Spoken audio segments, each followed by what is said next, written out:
Ang sampal ay hindi masakit sa pisngi. Masakit ito sa isang lugar na mas malalim, mas sinauna, mas libing. Nang tumama ang kamay ng sarili kong anak sa mukha ko, naramdaman ko na hindi lang ang kasalukuyan ang sinampal, kundi lahat ng taon na inalagaan ko siya mag-isa. Lahat ng taglamig na nagutom ako para makakain siya. Lahat ng gabi na nagdasal ako para sa kanyang kinabukasan. At habang nag-aapoy ang balat ko, ang boses niya, ang boses na minahal ko mula noong sanggol pa siya, ay kumulog sa hangin na parang sumpang kulog.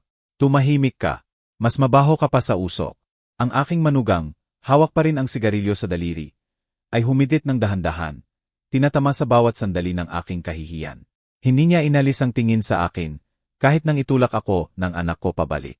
Ang ngiti niya ang huling sampal, maliit, baluktot, makamandag na ngiti na nagsasabing, nanalo ako. Humingi lang naman ako ng respeto, sinabi lang na masakit sa akin ang usok, na hindi na katulad ng dati ang baga ko, wala nang iba. Pero sa kanila, ang magmalasakit sa sarili ay isang mortal na pagkakasala. Hinawakan ko ang pisngi ko, naramdaman ang mainit na hapdi.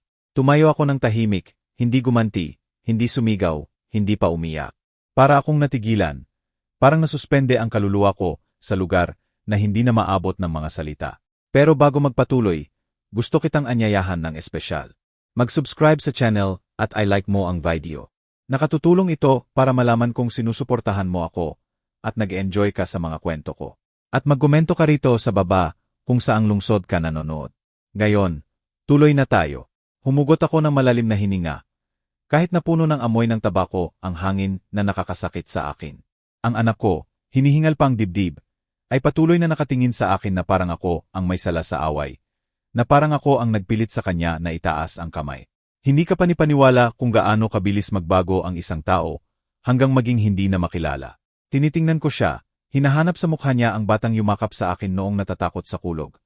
Ang binatang umiyak sa tuwa nang makapasok sa kolehiyo, pero wala na. Wala nang natira sa kanya sa mga matigas na matang iyon. Ikaw ang nagumpisa, sabi ng manugang ko. Pinatay ang sigarilyo sa plato na parang sa sarili niyang bahay siya. Palagi na lang, palaging nagpapanggap na biktima. Sinabi niya nang hindi itinaas ang boses, walang pagkabalisa, walang pagmamadali, parang naghahatol lang. Hindi ako sumagot, hindi dahil wala akong masabi, kundi dahil naintindihan ko sa sandaling iyon. Ang usapan sa taong walang kaluluwa ay talo na bago pa magsimula. Kaya tumango lang ako nang may katahimikan na inakala nilang pagkatalo. At tumalikod ako. Humalakhak ang anak ko. Seije, umalis ka na, palaging drama queen. Ang boses niya ay tumusok sa loob ko. Pero hindi ako tumigil. Dahan-dahang naglakad patungo sa pinto. Tuwid ang likod. Marahil sa unang pagkakataon pagkatapos ng maraming taon, gumalaw ang katawan ko ng walang takot. Walang pagsisikap na pagandahin ang loob ng iba. Walang pangangailangang magpaliwanag. Habang tumatawid sa pintuan, narinig ko ang tawa ng manugang ko. Hindi malakas, mahina, malupit na tawa na nagpatiyak sa desisyon ko. Lumabas ako ng bahay nang walang reklamo. Malamig ang hapon, pero nanginginig ang kamay ko. Hindi sa ginaw, kundi sa isang bagay na katulad ng kalayaan. May nababasag sa loob ko. Pero hindi ako iyon. Ito ang bersyon ko na sinubukan nilang hubugin. Dahan-dahang naglakad ako sa kalye. Naramdaman ang hapdi sa pisngi. Naalala ko ang boses ng nanay ko. Laging matatag. Ang dignidad ay nawawala ng isang beses lang. Kung inalis nila sa'yo, ikaw mismo ang magbabalik nito. At ang alaala na iyon, ang lumang katagang halos nakalimutan ko na, ay nagpaalab sa loob ko ng isang bagay na natutulog ng mga dekada. Pagdating ko sa bahay ko, marahang isinara ko ang pinto. Tumayo ako sa pasukan, hinayaang yakapin ako ng katahimikan. Hinayaan kong bumaba sa lupa ang mga iniisip ko. At nang maramdaman kong hindi na nanginginig, umiyak ako. Hindi ako umiyak dahil sa sampal, hindi dahil sa anak ko, hindi dahil sa manugang ko. Umiyak ako para sa sarili ko. Sa lahat ng beses na tiniis ko ang maliliit na kalupitan na pinagkakamaskara ng biro. Sa lahat ng hapunan na binalewala ako. Sa lahat ng tawag na hindi sinagot. Sa lahat ng yakap na hindi na akin. Umiyak ako para sa babaeng dati ako at sa babaeng malapit ko nang iwan. Pagkatapos ng lahat ng luha, naghilamos ako ng malamig na tubig. Tiningnan ko ang salamin. Nandun ako, isang 67 anyos na babae. May mga marka ng panahon sa balat. Pero iba na ang mata. May bago roon. Isang bagay na hindi ko nakita ng maraming dekada. Determinasyon. Tapos na. Bulong ko. At alam ko na eksakto kung ano ang gagawin ko. Hindi ako tumawag kahit kanino. Hindi humingi ng payo. Hindi naghanap ng aliw. Dumiretso ako sa toolbox ko at kinuha ang distornilyador. Matatag ang kamay, tinanggal ko ang unang kandado, ang pangalawa, ang pangatlo. Naglagay ako ng bago, tahimik, tumpak, determinado. Pagkatapos, humugot ako ng malalim na hininga. Sa unang pagkakataon pagkatapos ng maraming taon, malinis ang hangin na pumapasok sa baga ko. Sa unang pagkakataon pagkatapos ng maraming taon, akin na talaga ang bahay. At 15 minuto pagkatapos, nang marinig ko ang tunog ng sasakyan ng anak ko na huminto sa harap ng bahay ko. Alam kong handa na ang tadhana sa susunod na mangyayari. Ang tunog ng sasakyan na huminto sa harap ng bahay ko ay patuloy na tumutunog sa isip ko na parang walang may-ari na etyo. Pero sa halip na tumingin sa bintana para tiyakin na bumalik nga ang anak ko, ipinikit ko ang mga mata at hinayaang lumitaw ang isang lumang alaala na akala ko'y nawala na. Parang lumang larawan na kumukupas. Ang unang beses na tinawag niya akong nanay ng malinaw. 11 buwan pa lang siya noon. Bagong natutong maglakad ng patagilid, at nang matumba siya sa yakap ko, tiningnan niya ako ng malalaking matang puno ng buhay na parang nangangako ng maliwanag na bukas. Nanay, sabi niya, at sa sandaling iyon ay isinumpa ko na hindi ko siya kailanman iwan mag-isa. Hindi kailanman. Nakakatawa kung paano naghahagis ang buhay ng mga walang saysay na pangako. Parang binhi na itinapon sa hangin. Akala mo tatubo sila pataas sa langit, pero minsan ay nababago, nawawala, nabubulok. Ang anak ko ay minsan ang pinakamalaking ko, ang pinakamalaking ligaya ko, at ngayon ay ang pinakamalaking sugat ko. Ang pag-alala sa kanya noong maliit pa ay parang hinahaplos ang basag na salamin. Maganda, pero masakit. Nakikita ko siyang tumatakbo sa bakuran, hubad ang paa, tumatawa habang hinahabol ang mga paru-paro. Nakikita ko ang maruming kamay niya sa lupa, habang tinutulungan niya akong magtanim ng bulaklak sa hardin. Nakikita ko ang mukha niyang nailawan tuwing binabasa ko sa kanya ang kwento bago matulog. Nakikita ko kung paano siya yumuyuko sa mga binti ko kapag natatakot sa kulog. At nagtaka ako, paano naging posible na ang batang ganoon, napakalinis, napakatamis, ay naging lalaking kayang itaas ang kamay laban sa akin. Hindi simple ang sagot, pero may ugat ito.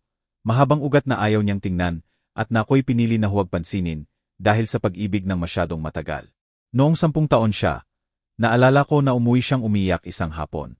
May nang-asar daw sa kanya sa paalan dahil sa damit niya. Sabi nila mukha akong mahirap.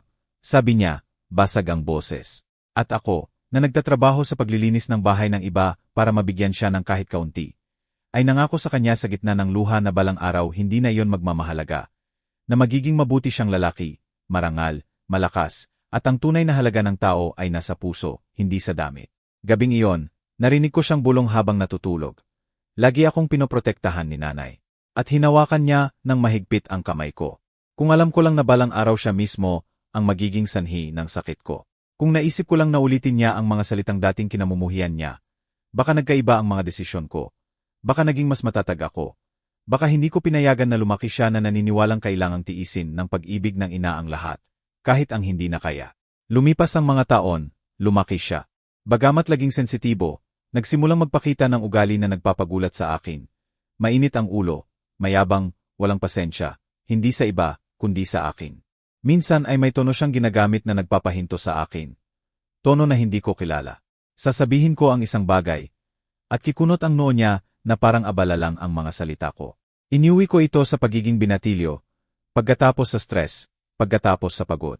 Kamangha-mangha kung gaano karaming dahilan ang kayang gawin ng isang ina, para lang hindi aminin na nawawala na ang anak. Nang makilala niya ang asawa niya, ang manugang ko, gusto kong maniwala na nakahanap na siya ng kasama at suporta. Maganda siya, hindi may tatanggi, matalim na kagandahan, parang sining na hinahangaan, pero hindi hinahawakan dahil baka masugatan. Mula sa umpisa, may kakaibang pakiramdam ako sa paraan niya magsalita. Sobrang lambing, matamis ang ngiti, pero ibang usapan ang mata. Unang beses siyang nagpunta sa hapunan. Pinuri niya ang luto ko, pero sa pinakamapanlinlang na paraan. Ang sarap, nanay. Pero ngayon kasi bihira na yang klaseng recipe na yan. Pero salamat ha. 2 lason sa isang balot ng pulot.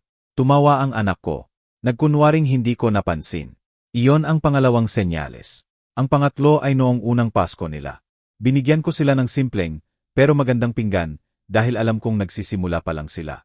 Nang buksan nila, ngumiti siya ng kakaiba. Ay, salamat. Ang cute-cute. Salitang hindi niya ginamit ng tapat. Makalipas ang ilang araw, nakita ko ang mga pinggan na itinapon sa sulok, hindi nagamit. At nang sabihin ng anak ko na hindi raw iyon ang estilo nila, naintindihan ko na hindi siya ang nagdesisyon. Iyon ang pangatlong senyales, pinakmalinaw, pinakamasakit. Pero nanatili pa rin ako. Ang pang-apat na senyales ang pinakamalala. Isang araw, tinawag ako ng anak ko sa video call. Mukhang pagod, tensyonado, kinakabahan. Bago ko pa matanong, bigla lumitaw ang manugang ko sa likod niya at kinuha ang telepono. Busi siya, sabi niya.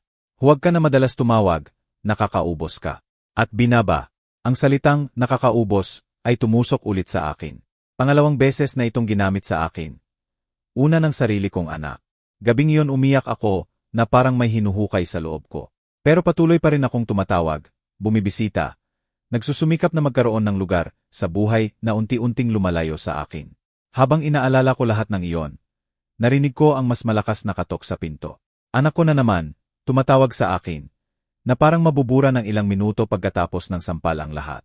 Pero hindi na ako ang babaeng tahimik na sumisigaw para lang magkaroon ng puwang sa puso niya.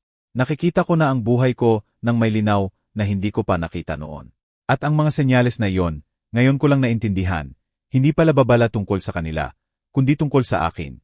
Sa kawalan ko ng kakayahang magtakda ng hangganan, sa pangangailangan kong tanggapin, sa pinakamalalim kong takot, ang maiwan mag-isa.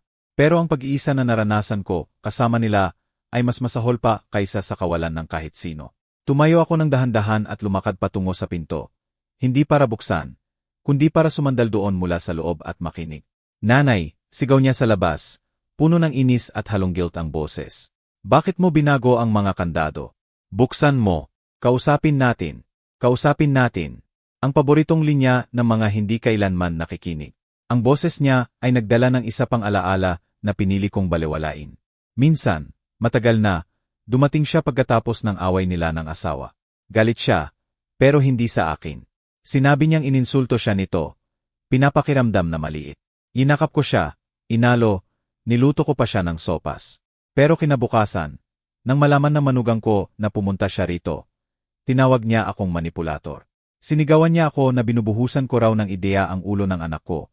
At ang anak ko, sa halip na ipagtanggol ako, hiniling na huwag ko na siyang tawagan para makialam. Iyon ang pinakamalakas na senyales sa lahat. Pero hindi ko ito pinakinggan, o ayaw kong pakinggan. At ngayon, nakasandal sa pinto, naintindihan ko ang isang bagay na nagpagalaw sa kaluluwa ko. Hindi ko nawala ang anak ko kahapon. Nawala ko na siya matagal na. Ang sampal ay lang ang huling tatak ng kawalan na matagal nang naroroon. Lumapit ako sa bintana at nakita ko siya roon, naglalakad-lakad, desperado, galit, nalilito, at nagtaka ako. Ito pa ba ang batang nangako na alagaan ako magpakailanman? O ito na ang lalaking hinayaan kong lumaki nang hindi ko naturuan na igalang ako? Wala akong sagot, pero may katiyakan ako. Ang babaeng dati ako, ang tumitiis ng insulto, katahimikan, paghamak, namatay kahapon. At ang bagong babae, na ipinanganak mula sa sakit, hindi pa ipinapakita ang lakas niya. Pero malapit na talaga. Mas lumakas ang mga katok sa pinto, mas nagmamadali, mas galit. Bawat hampas ay parang sumisigaw sa buong bahay, na parang gustong buksan din ang butas sa dibdib ko. Pero hindi niya magagawa. Hindi, sa pagkakataong ito, nanatili akong walang galaw, nakatayo sa gitna ng pasilyo. Nararamdaman ang paglaki ng determinasyon sa loob ko. Matatag, tahimik, hindi may iwasan. Ang anak ko sa labas, ang lalaking mainit ang ulo at sumasabog.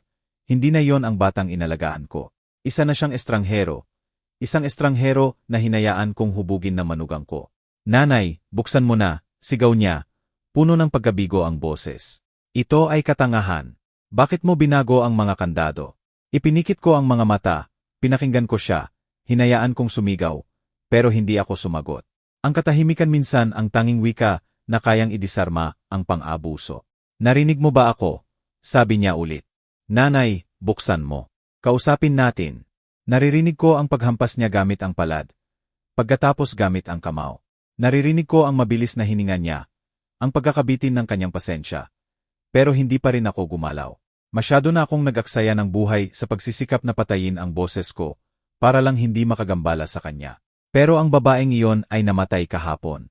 Ngayon, ang natira lang ay ang aking dignidad at ang aking katahimikan. Sumandal ako sa dingding. Nararamdaman ang lamig ng tiles sa likod ko habang humihinga ng malalim. Kamangha-mangha kung paano naalala ng katawan ang mga bagay na nakalimutan na ng isip. Ang postura na iyon, ang katahimikan, nagdala ko sa isang sandali na ayaw kong alalahanin. Pero bumalik ng walang pahintulot, itinulak ang memorya. 15 taong gulang ako nang huling sigawan ako ng tatay ko. Sinabi niyang walang kwenta ako, walang silbi, nakakaistorbo lang. At ako'y nanahimik, natigilan, nanginginig ang kamay, pero walang salitang lumabas sa bibig ko. Ang katahimikang iyon ay nagmarka sa akin magpakailanman. At ngayon, halos 50 taon pagkatapos, inuulit ng anak ko, sa ibang salita at ibang mukha, ang lumang karahasan na iyon. Hindi niya alam na binubuhay ko ulit ang isang trauma na hindi niya naisip. Hindi niya alam na bawat insulto niya ay muling binubuksan ang mga sugat na hindi kailanman tuluyang naghilom. Pero hindi siya ang tatay ko. At sa pagkakataong ito, hindi na ako walang lakas na bata. Sa pagkakataong ito, magkakaroon ako ng boses.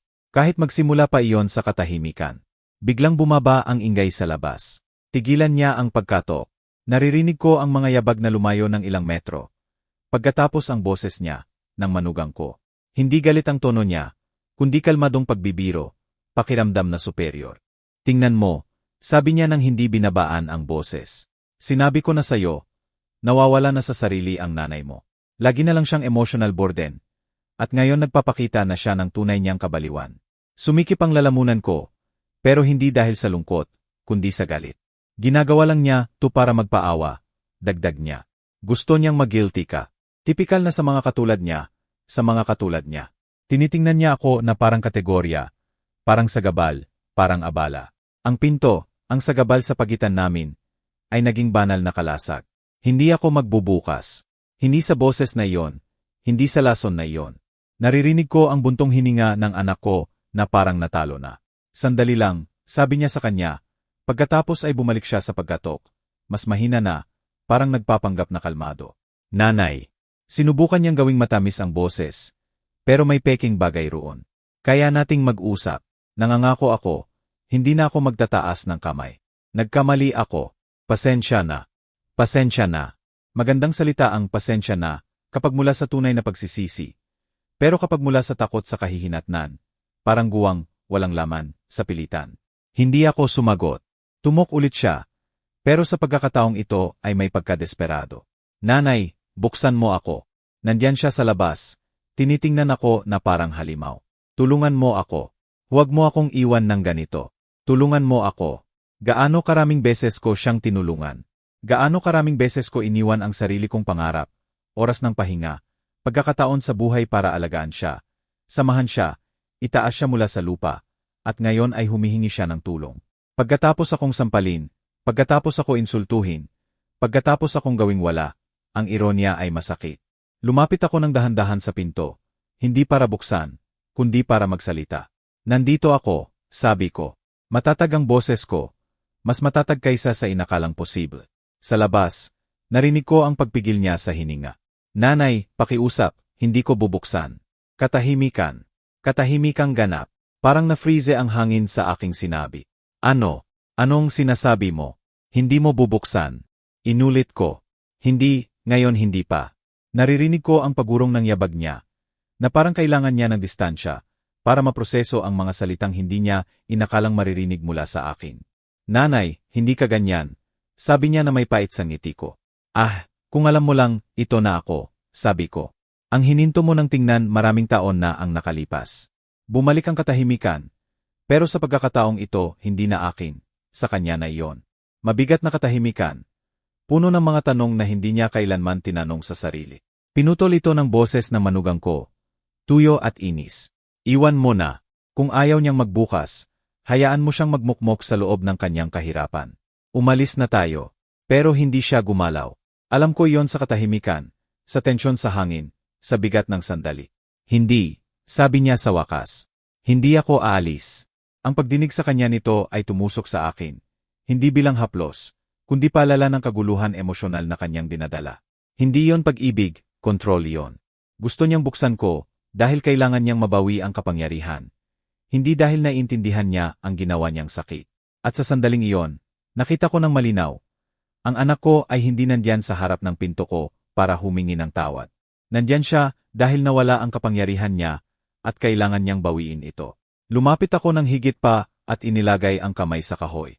Anak, sabi ko ng mahina, narinig kita, pero hindi ko bubuksan. Bakit? Tanong niya, basag ang boses. Marahil sa unang pagkakataon ay nararamdaman niya ang isang bagay na totoo. Humugot ako ng malalim na hininga. Dahil ang pagbukas ng pinto sa taong sumampal sa iyo ay pagsarado nito sa sarili mo. Katahimikan. Purong katahimikan. Katahimikang nagpapagaling. Hindi ako umiyak, hindi nanginginig, hindi nagsumamo, sa halip, naramdaman ko ang buhay. Hindi sumagot ang anak ko, ni ang manugang ko. Naririnig ko lang ang mga yabag pabalik, 1, 2, 3, at alam kong umalis na sila. Pero ang hindi nila alam, hindi nagtapos ang araw na iyon sa pag-alis nila. Iyon ang simula ng isang bagay na hindi nila kailanman naisip. Hindi maingay ang aking paghihiganti, hindi impulsibo, hindi malupit, makatarungan ito, tumpak, at lubos na nararapat. Pagkatapos mawala ang mga yabag ng anak ko at manugang ko sa kalye, naiwan akong mag-isa sa katahimikang napakalalim na halos maririnig ko ang aking paghinga. Lumapit ako sa bintana, bahagyang hinila ang kurtina, at nakita kung paano sila lumayo. Mabilis ang lakad niya, galit, pero nalilito rin. Sumusunod siya sa likod. Inis dahil hindi niya naibalik ang kontrol. Isinara ko ang kurtina at sa unang pagkakataon, pagkatapos ng maraming taon, ngumiti ako. Hindi ngiti ng kasiyahan, hindi ng paghihiganti, iba iyon. Ngiti ng pagkilala, ngiti na nagsasabing, ngayon na. Dahil akala nila mag-isa ako, wala akong wala, hindi ko kayang ipagtanggol ang sarili. Mahina ako, pero mayroon akong isang bagay na hindi nila naisip. Lumakad ako patungo sa lumang aparador sa pasilyo, binuksan ang pinto, itinulak ang mga kahon ng mantel, lumang larawan, at mga folder na nakakalat. At doon, sa likod ng lahat, maayos na nakatago, ang maliit na metal na maleta na hindi ko hinawakan ng mahigit 10 taon. Dahan-dahang inilabas ko ito. Malamig, mabigat, hindi may iwasan. Inilagay ko ito sa mesa at dahan-dahang binuksan. Sa loob, mga dokumento, marami, sobrang dami, lahat maayos, may numero, protektado na parang kayamanan. Dahil kayamanan nga iyon. Sa loob ng mga dekada, habang lumalaki ang anak ko, habang nagtatrabaho ako sa bahay ng iba, habang kulay-abo at paulit-ulit ang buhay, nagtatago ako ng mga kopya, record, ebidensya, deklarasyon, kontrata, resibo, recording, hindi dahil sa paranoia, hindi dahil sa galit, kundi para sa kaligtasan. Sapat na ang naranasan ko para malaman na maaring magbago ang buhay sa isang kisap mata. At ang isang babaeng mag-isa ay laging dapat handa. Binuksan ko ang unang folder. Naramdaman ko na ibinalik sa akin ng memorya ang mga bagay na sadyang nakalimutan ko. Kaya dumating na ang oras. Bulong ko. Itinaas ko ang tingin sa salamin sa sala. Tiningnan ako ng salamin ng may seryosidad na hindi ko pa nakita noon. Hindi na ako ang inang namamalimos ng pag-ibig. Hindi na ang lola na pinahiya sa sulok. Hindi. Ako ang babaeng nakaligtas sa mapang-api na kasal, sa matinding buhay, sa kahirapang ninakaw ang dignidad. At ang babaeng iyon ay hindi nakalimot. Pero bago magpatuloy, sabihin mo sa komento kung ano ang naramdaman mo sa kwentong ito hanggang ngayon at ano ang gagawin mo kung ikaw ang nasa lugar ko. Huwag mong iwan ang video dahil ang susunod ay magpapataas ng balahibo mo. Isinara ko ang folder, binuksan ang pangalawa, pagkatapos ang pangatlo. Bawat isa ay may piraso ng palaisipan na itinayo ko ng tahimik sa loob ng mga taon. Ang mga kamay ko ay humaplos sa mga dokumentong para sa iba ay simpleng papel lang. Pero para sa akin ay sandata. Dahil ang sekreto na hindi alam ng anak ko at manugang ko ay simple. Hindi ako mahina, handa ako. Matagal ko nang alam na lason ang relasyon nila. Alam ko yon bago pa magsimulang tratuhin ako ng masama ng anak ko. Nakikita ko sa kanya ang mga senyales ng pagod, manipulasyon, emosyonal na pag-iwas. Pero ang hindi nila naisip, may pinapanatili akong ebidensya. Ebidensya ng mga utang na kinuha niya sa pangalan niya nang hindi sinasabi sa kanya. Ebidensya ng mga kredito na nagpautang sa kanya nang hindi niya alam. Ebidensya ng peking lagda. Ebidensya na siya ang kumokontrol sa sweldo niya. Ebidensya na inakusahan niya siya ng hindi totoo para manipulahin siya emosyonal. Ebidensya ng pangangaliwa. Ebidensya ng mga banta sa text na akala niya'y na-delete na magpakailanman. Itinatago ko lahat dahil alam kong balang araw kailangan niya ng katotohanan. Pero hindi yon ang tanging sekreto ko. Sa ilalim ng huling tumpok ng dokumento, ay may dilaw na sobre na matagal ko nang iniiwasan buksan. Dahan-dahang kinuha ko ito, na para bang marupok. Pero hindi yon ang marupok. Marupok ang puso ko. Ang sobre ay naglalaman ng mga papeles ng bahay, ang bahay kung saan ako nakatira, ang paehong bahay kung saan lumaki ang anak ko, ang bahay na akala niya ay may karapatan siyang pasukin habang sumisigaw at tumitipa. Ang bahay na iyon ay hindi sa kanya, at hindi kailanman naging sa kanya. Minana ko ito sa lola ko, maraming taon na ang nakalipas. Inilagay ko sa pangalan ko lamang. Bagamat isinasaalang-alang ko noon na ibahagi ito sa kanya. Mabilis kong naintindihan na hindi dapat. Hindi nang magbago siya, hindi nang payagan niyang tratuhin ako ng asawa niya na parang basura. Hindi nang itigil niya akong tingnan bilang ina at tingnan bilang pasanin. Ang bahay ko ang aking kanlungan, aking kasaysayan, aking dignidad, aking huling hangganan, at walang sinumang tatawid doon nang walang pahintulot ko. Isinara ko ang maleta, inilagay sa ilalim ng braso, at naglakad patungo sa mesa sa kusina. Binuksan ko ang ilaw. Ang liwanag ay nagbigay ng bagong pakiramdam sa kwarto, na para bang pumasok ako sa ibang buhay. Sa mismong sandaling iyon, huminto ang tunog ng sasakyan sa harap ng bahay ko. Tumingin ako sa bintana. Hindi anak ko, hindi manugang ko, opisyal na sasakyan, patrol.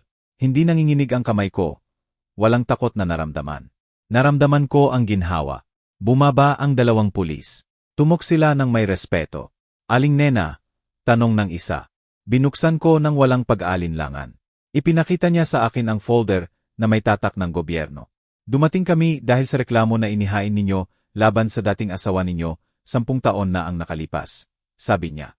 Muling binuksan ang investigasyon at may mga tanong na ikaw lang ang makakasagot.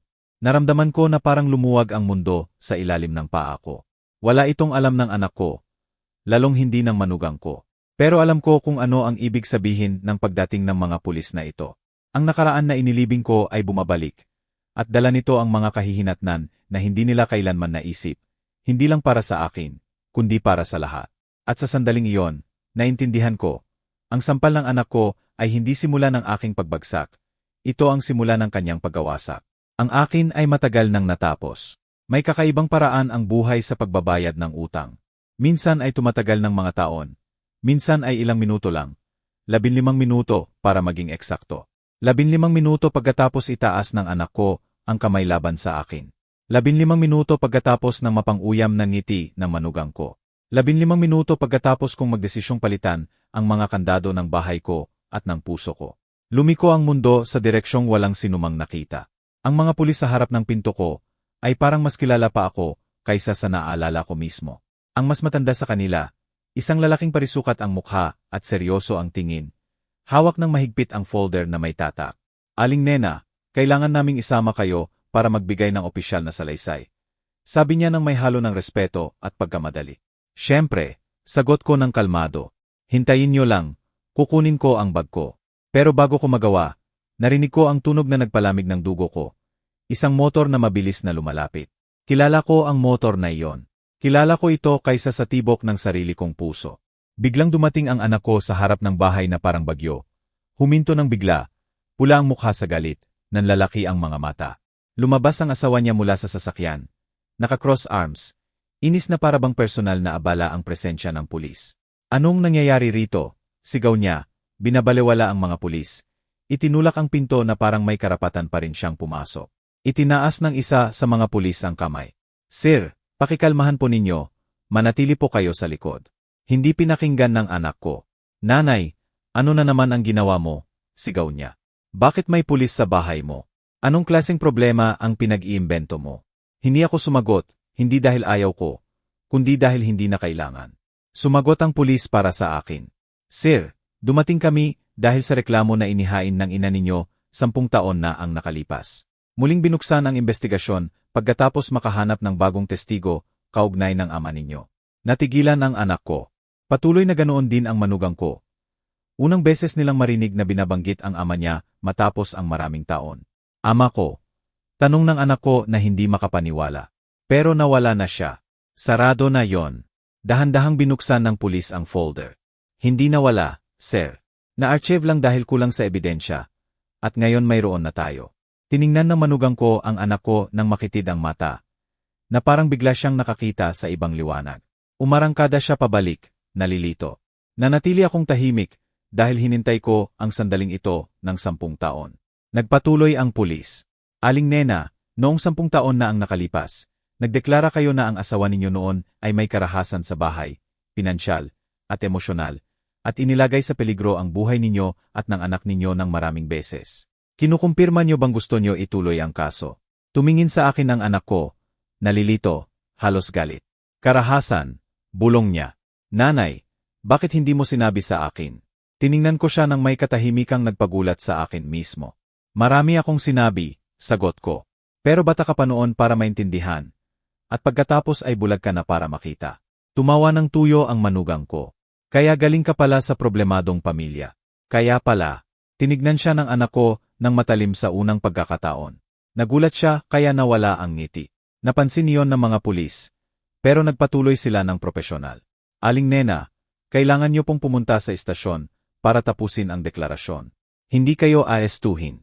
Protektado kayo bilang orihinal na nagrereklamo. Gusto kong sumagot. Pero lumapit ang anak ko.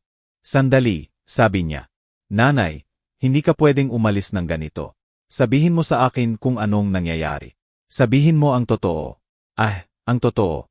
Isang salita na hindi niya kailanman gustong marinig mula sa bibig ko.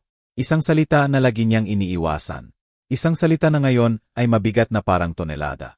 Ang totoo, sabi ko ng mahina, ay hindi basta nawala ang tatay mo dahil gusto niya. Nanlaki ang mga mata ng anak ko. Gayon din ng manugang ko.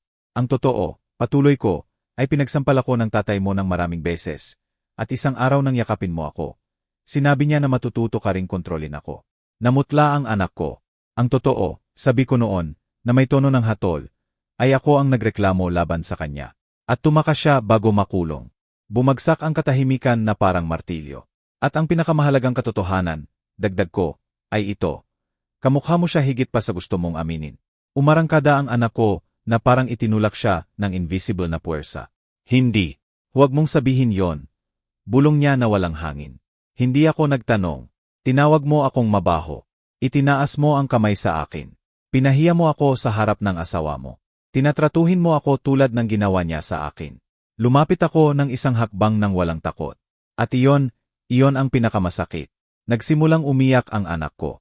Tinitingnan siya na manugang niya nang may pagkasuklam. Walang empatiya. Sa sandaling iyon, nangyari ang pag-ikot na hindi ko inaasahan. Nakakuha ng mensahe sa radyo ang isa sa mga pulis. Pinakinggan ito, kinunot ang noo, pagkatapos ay tumingin sa akin. Aling Nena, kailangan niyo pong malaman ito agad. Nilunok ko ang laway. Anong nangyari? Humugot ng malalim na hininga ang pulis. Nakatanggap kami ng kumpirmasyon 20 minuto na ang nakalipas. Natagpuan na ang dating asawa ninyo. Buhay siya. Napahalinghing ang anak ko. Tinakpan ng manugang ko ang bibig. Nanatili akong walang galaw. Inaresto siya kaninang umaga. Patuloy ng opisyal. Nasa kustodya siya at gusto niyang makausap kayo. Biglang tumibok ng malakas ang puso ko. Hindi ko maintindihan kung takot, galit, pagsasara, o paghihiganti. Dagdag ng opisyal. Pero hindi lang iyon. May sinabi siya tungkol sa anak ninyo. Tumigil ang mundo. Anak ko, tanong ko. Anong impormasyon? Tiningnan ako ng diretso ng pulis. Sinabi niyang kinontak siya ng manugang ninyo ilang buwan na ang nakalipas. At binayaran niya para maghanap ng anumang pwede niyang gamitin laban sa kanya. Dahan-dahang tumingin ang anak ko sa asawa niya. Namutla ito. Naintindihan ko noon na ang 15 minuto pagkatapos ng sampal ay hindi parusa sa akin. Simula iyon ng wakas nila. Nang bigla niyang sabihin ng opisyal na kinontak ng manugang ko ang dating asawa ko ilang buwan na ang nakalipas at binayaran para maghanap ng anumang pwede niyang gamitin laban sa kanya. Naramdaman ko na lumapot ang hangin sa paligid. Natigilan ang anak ko. Parang bigla siyang nawalan ng laman sa loob. Ang mga matang pula pa rin sa galit at kamakailang luha ay nakatitig sa asawa niya na parang unang beses niya itong nakikita ng ganito. Si manugang naman ay umurong ng isang hakbang. Hindi sa takot, kundi sa pagkalkula. Kilala ko ang ekspresyong iyon. Parang taong naghahanap agad ng emergency exit. Tiningnan ko siya ng tahimik. Alam niya eksakto ang ginawa niya. At alam niyang tapos na ang maliit niyang teatro. Uwala yung sense, bulol niya. Sinusubukang ayusin ang mukha sa pekeng gulat. Bakit ko gagawin yon? Absurdo yon. Hindi sumagot ang opisyal. Ang tingin lang niya ay mas malakas kaysa sa anumang akusasyon. Nilunok ng mahirap ang anak ko ang laway. Ikaw ba ang nakausa sa kanya? Tanong niya, basag at marupok ang boses, halos parang bata. Pinikit ng manugang ko ang labi. Ang katahimikan niya ang pinakmalinaw na pag-amin. Simula niya. Ako lang naman gusto protektahan tayo. Akala ko masyadong nakikialam ang nanay mo. Akala ko kaya niyang akitin ka palayo sa akin. Akala ko, pinutol siya ng anak ko ng may tono na hindi ko pa narinig sa kanya noon. Kaya ikaw pala ang naghanap ng tatay ko. Hindi na nanginginig ang boses niya.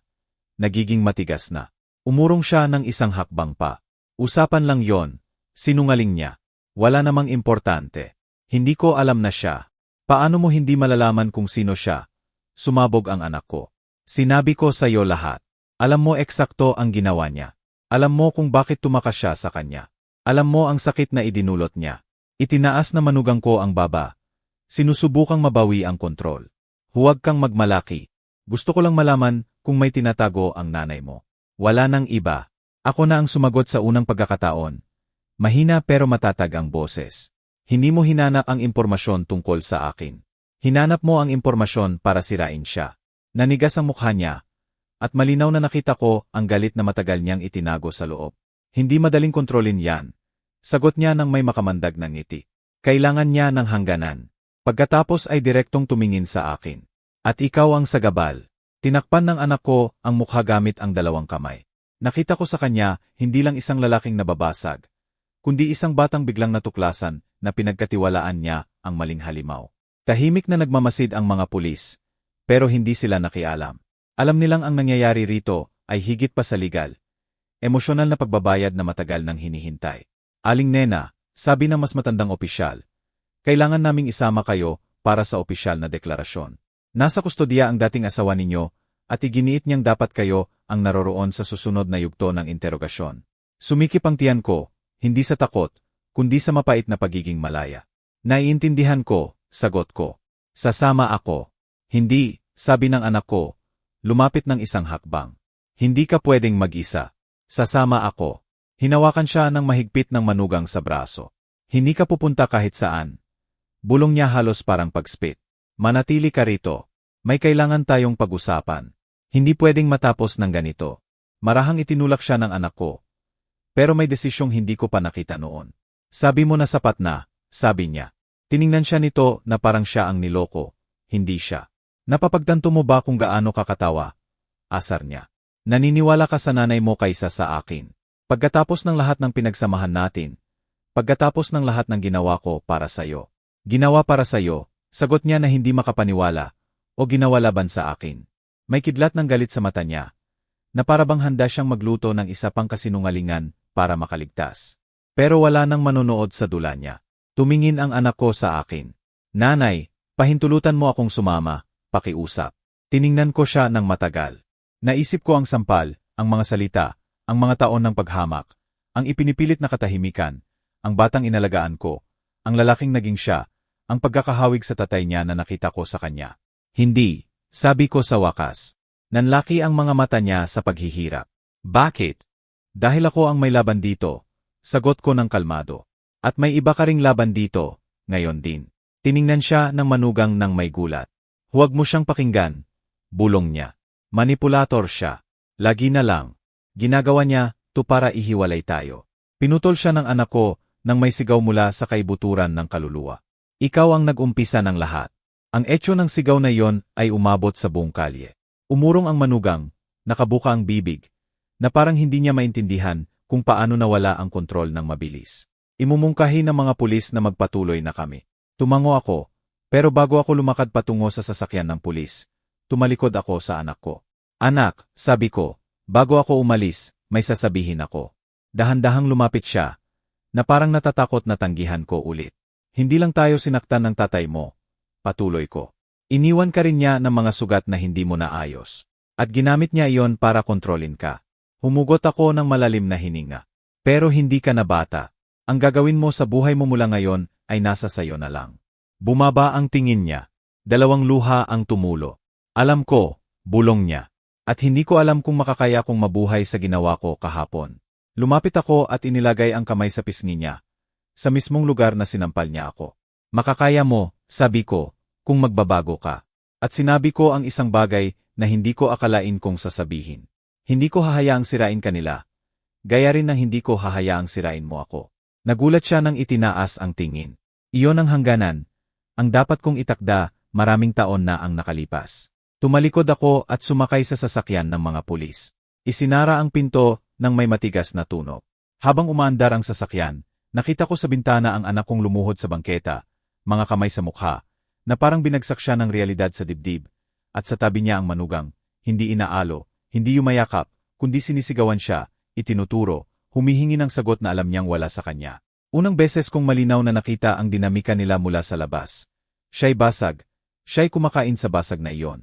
Naintindihan ko na ang tunay na kaaway ay hindi siya, kundi ang pangangailangan niyang kontrolin at ang kakayahang gamitin ang sakit ng iba bilang sandigan. Habang lumalayo ang sasakyan, naisip ko ang daating. Naisip kong harapin ang lalaking nagmarka sa akin magpakailanman. Naisip ko ang mga kahihinatnan kapag nalaman ng anak ko ang buong katotohanan. Naisip ko ang bagyong darating sa loob at labas ng pamilya ko. Pero naisip ko rin ang isa pang bagay. Sa unang pagkakataon pagkatapos ng maraming taon, wala akong takot. Dumating kami sa istasyon.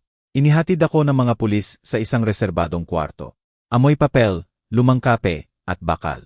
Umupo ako, naghintay, at pumasok ang dating asawa ko. Reaksyon ng buong katawan ko bago pa ang isip. Hindi nanginginig, pero may sinaunang kilabot na dumaloy sa likod ko. Malalim, halos ninuno. Matanda na siya. Hindi maawain ang panahon sa kanya, pero ang mga mata, pareho pa rin, malamig, kalkulado, walang laman. Umupo siya sa harap ko. Tiningnan ako ng matagal, pagkatapos ay ngumiti.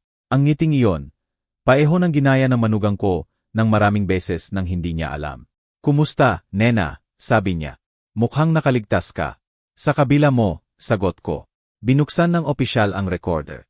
Sobra-sobra ang tensyon na parang pwede nang mahati ang hangin. "Sabihin mo," sabi ng pulis.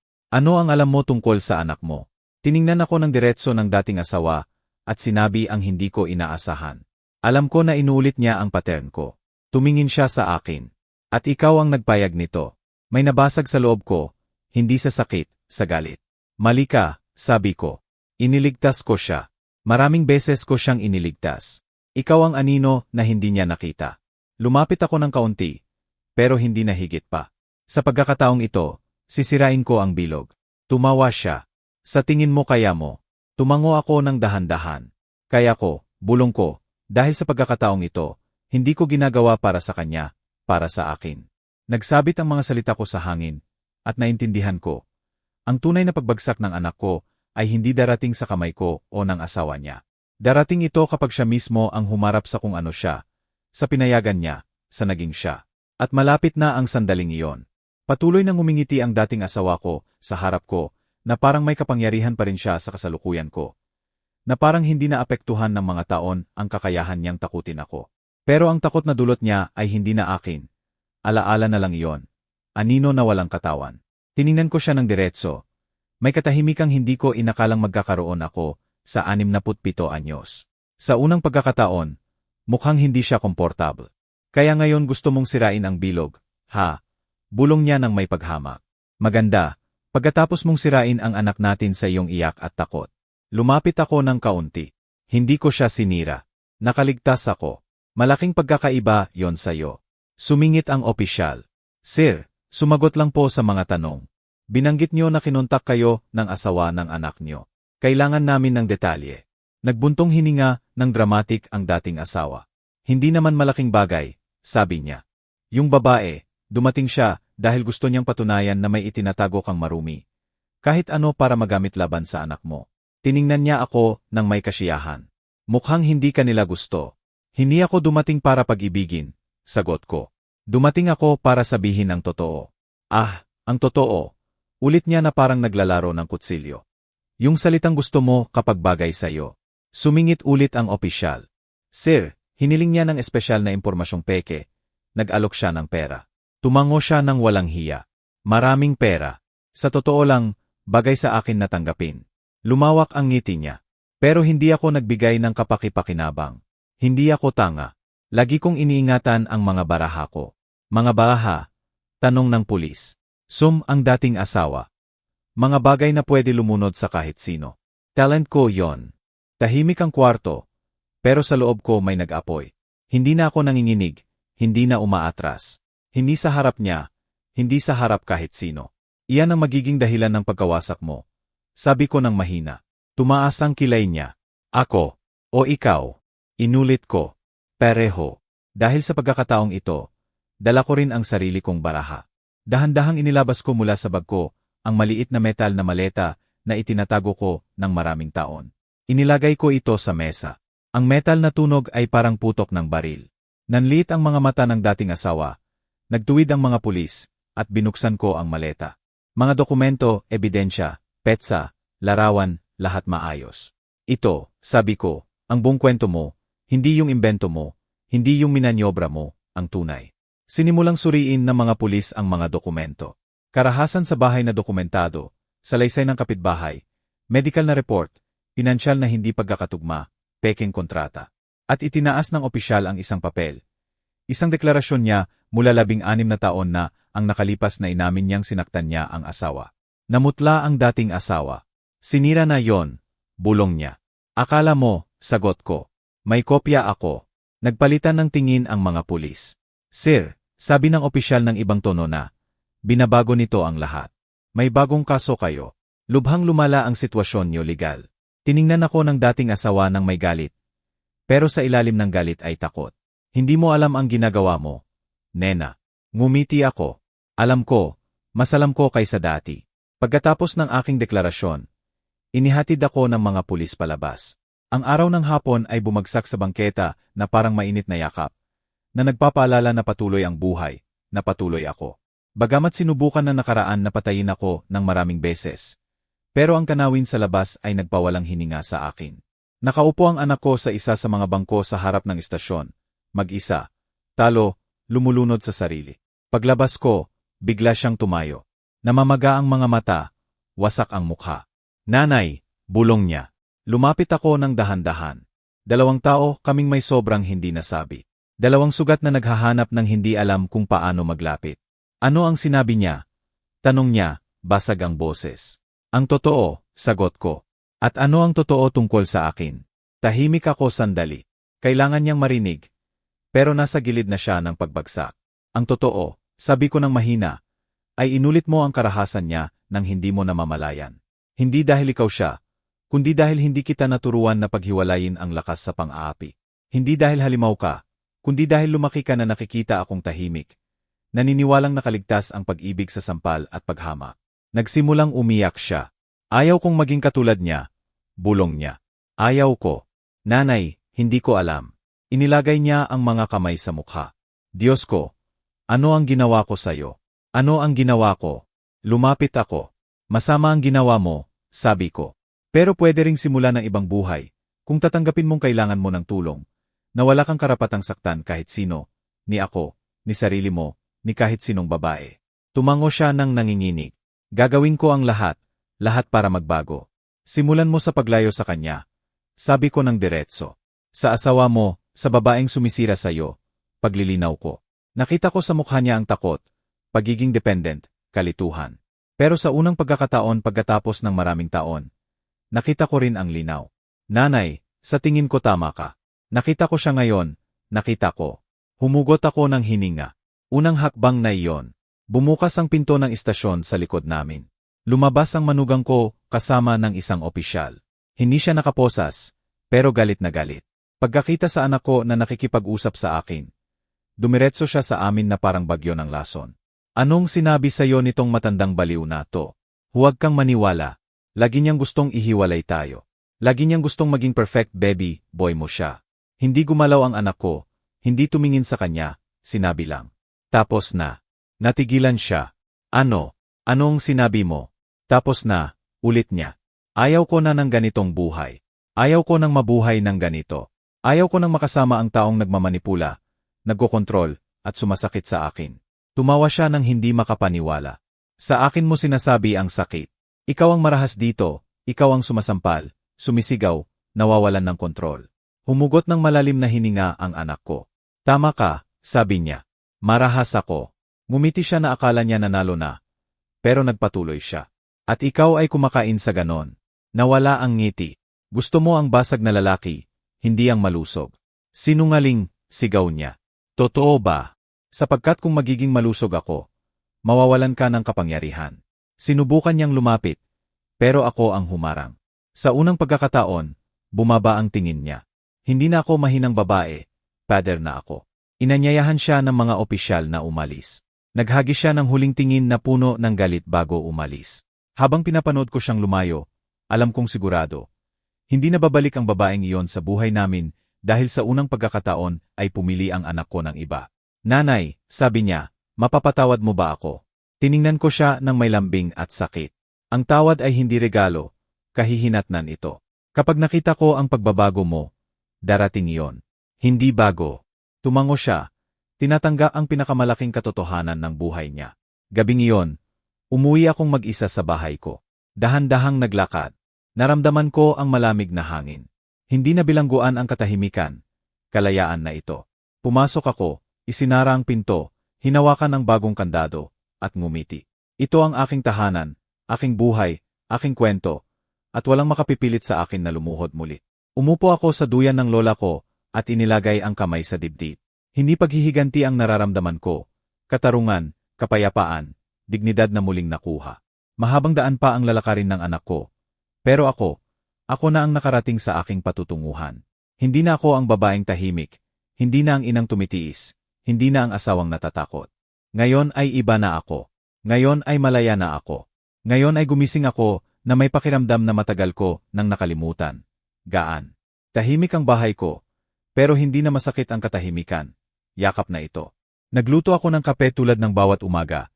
Pero sa pagkakataong ito ay dahan-dahan kong ininom. Tinitingnan ang bintana habang mahiyain na pumasok ang araw sa pagitan ng kurtina. Pagkatapos ng lahat, akala ko masisira ako. Pero natuklasan ko na may mga pagkabasag na hindi sumisira, nagpapalaya. Tinawag ako ng anak ko kagabi, hindi para magpaliwanag, hindi para sisihin ako, hindi para pakikalmahan ang konsensya niya. Tinawag niya ako para sabihing humingi na siya ng propesyonal na tulong. Nakakausapin niya ang therapist, at gusto niyang buuin ulit ang buhay ng malayo sa karahasang natutunan niya nang hindi namamalayan. Hindi ako umiyak habang nakikinig. Hindi sa pagkakataong ito. Ang emosyong dumaloy sa akin ay pag-asa. Hindi ko alam kung ano ang mangyayari sa kanya, sa kasal nila. Pero alam kong sa unang pagkakataon pagkatapos ng mahabang panahon, tinitingnan niya ang salamin ng hindi tumatakbo. At iyon ay simula na. Ipinikit ko ang mga mata at humugot ng malalim na hininga. Sa 67 anyos, naintindihan ko na hindi kailanman huli para bawiin ang boses mo, magtakda ng hangganan, at muling buuin ang sarili mula sa abo. Hindi madali ang pinagdaanan ko, pero ngayon ay wala akong sama ng loob. May mas mahalaga akong nararamdaman. Ang katiyakan na walang makakaagaw muli ng dignidad ko. Ngayon ay gusto kong kausapin ka. Ikaw na sumama sa kwento ko hanggang dulo. Mag-subscribe sa channel at i-like ang video. Ang suporta mo ang nagpapatuloy sa pagbabahagi ko ng mga kwentong sumasaling sa puso. Sabihin mo sa komento kung saang lungsod ka nanonood. Ano ang naramdaman mo sa pagtatapos na ito? At ano ang gagawin mo kung ikaw ang nasa lugar ko? Nag-e-enjoy akong magbasa ng mga sagot niyo. Salamat sa pagsama.